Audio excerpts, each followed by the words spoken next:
CNC, this is Red Tail 5. We're approaching the drop point. Area looks quiet. RPG from 3 o'clock. Evade! Mayday, this is Red Tail 5. We've been hit and are going down. Red Tail 5 is going down.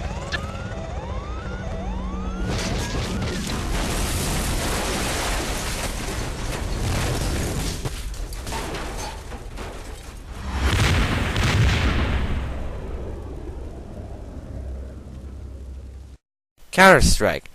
Made by two guys as a Half-Life mod in 1999, it ended up becoming one of the most popular Half-Life mods, and then eventually one of the most popular computer games in history. I mean, even Halo 3 can't touch Counter-Strike's user numbers. About a year later, in the year 2000, Valve basically wanted to make a single-player-based Counter-Strike. After several developers, many different concepts, and years of development hell later, Counter-Strike Condition Zero finally came out on March 24th, 2004. The best way to describe Condition Zero is Counter-Strike with bots. You play with bots, there's only the counter-terrorists, it's basically a training tool for multiplayer. You can't play as a terrorist without a mod. You're basically sent to these levels with arbitrary challenges such as kill 5 enemies to the absurd kill an blinded enemy and survive the round. A lot of the classic CS maps have been remade, such as Dust 2, Office, Italy, to new maps such as Stadium and Down. The concept is solid, but the problem is the bots are absolute idiots. They will throw grenades and do damage to you, which is very problematic, especially in higher skill levels in which friendly fire is on. And they do a lot of other boneheaded things that no human ever does. Alright, now that I basically covered everything about the main game, let's cover the part of the game I want to cover. That would be Condition Zero deleted scenes. This was Ritual Entertainment's idea of Condition Zero. As opposed to the Counter-Strike with bots concept Turtle Rock decided to do, Ritual decided to do their mission-based single-player game that they're used to doing in the vein of games like Sin, Heavy Metal Fact 2, and Star Trek Elite Force 2. So he plays with 12 missions with various factions around the world, including the United States Navy SEALs, the GSG-9, the SAS, and the new Spetsnaz, and some Japanese police force, and I don't know, and Wikipedia failed me on it. You disjointly go from these 12 locations to bombed-down urban environments to busy Japanese streets without any form of cohesiveness or, well, story. You'll end up fighting terrorists with machetes, pistols, submachine guns, shotguns, assault rifles, sniper rifles, M60s, rocket launchers, behind-mounted guns, and enemies that decide just to go jihad in your ass and suicide bomb you. You'll end up fighting upwards to about 50 to several hundred in a level, depending on how big the level is. The problem is that a lot of these bots are incredibly stupid, but, you know, it comes with the territory. That's all you fight, you know, which makes sense, because if I was fighting aliens, I'd be wondering if I was playing some strange Half-Life knockoff. Now, if you're worried that this game strays way too much from Counter-Strike, don't fret. All the Counter-Strike mainstays are there. All the weapons, including the AWP and the dual Berettas, to all the other crazy weapons in between. In some missions, you do defuse bombs and save hostages, much like normal CS gameplay does. All the weapons, as I mentioned, just return with a vengeance, including 2 new weapons, a Law's rocket launcher and an M60 machine gun, which basically replaces the M249 in most of the missions. In fact, the M249 appears, as far as I know, in only one mission. Now, you also get some new gadgets, but the only problem with these is you can only use these in designated areas. You get a photo camera to take pictures with, which is only used in one mission. A radio to use communications with your teammates with, a blowtorch to blow out locks, and those are the only ways to destroy them, remote-controlled bombs which are used to explode mission objectives, and lastly, a fiber-optic camera which is used to peek around corners and stuff.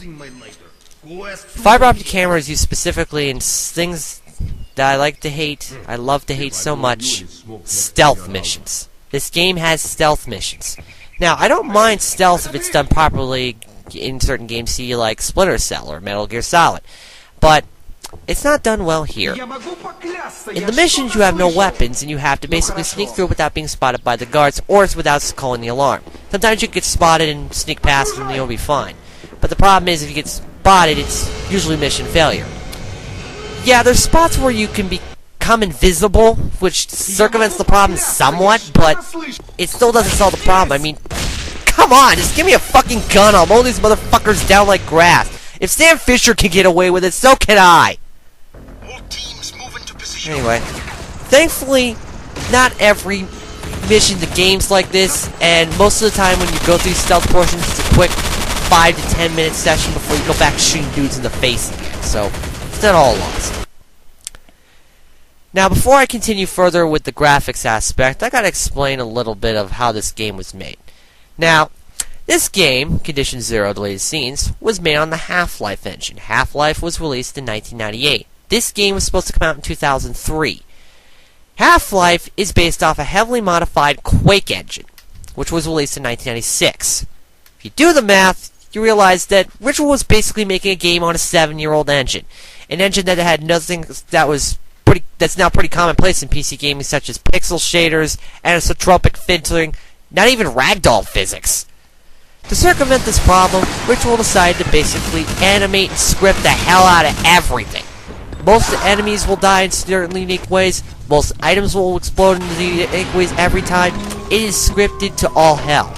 It looks cool the first time you see it because it's, it's unique and kind of cool what the engine could do. But then you realize it's fake every time thereafter because it doesn't look as cool. Now, the game itself pales comparison graphics-wise. I mean, this was intended to come out the same year as Call of Duty and Max Payne 2, both pretty strong graphical prowesses for their time. So yeah, it kind of looks like a Half-Life mod. A glorified one at that.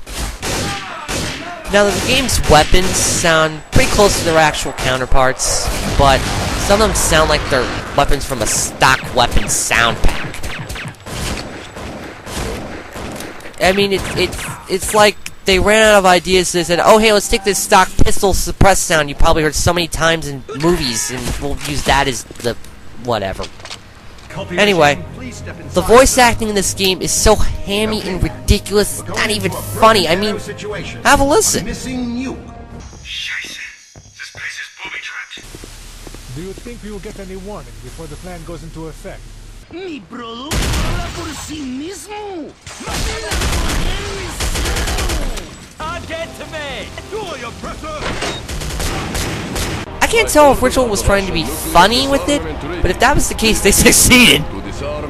Now, it seems like they're trying to play it up like an action movie, and the music is more apparent to this. A lot of the levels seem to have very strong synthetic stuff that kind of reminds you of a Hans Zimmer composed score.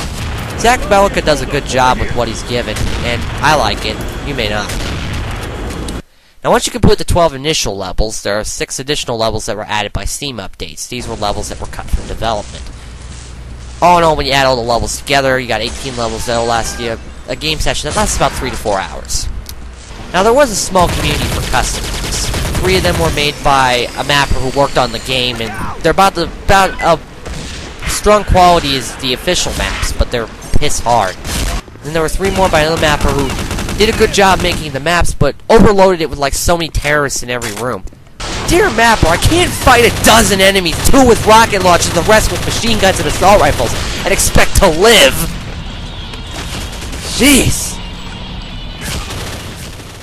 Now, would I recommend this? Well, no, as there's one game that's basically dwarfed this game in almost every aspect. But if you ever find Condition Zero or the Counter-Strike 1 anthology for $5-10, then maybe it's worth a shot.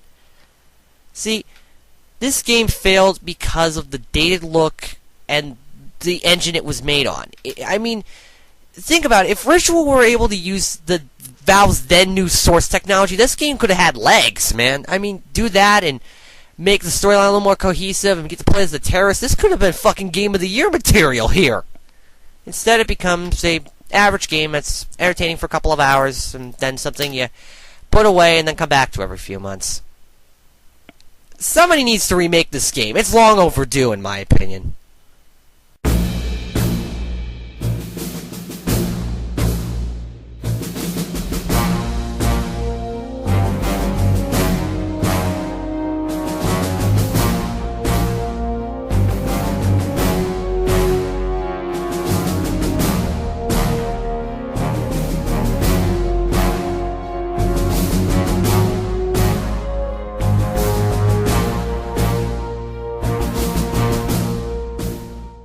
got a bad feeling about this one. You always have a bad feeling.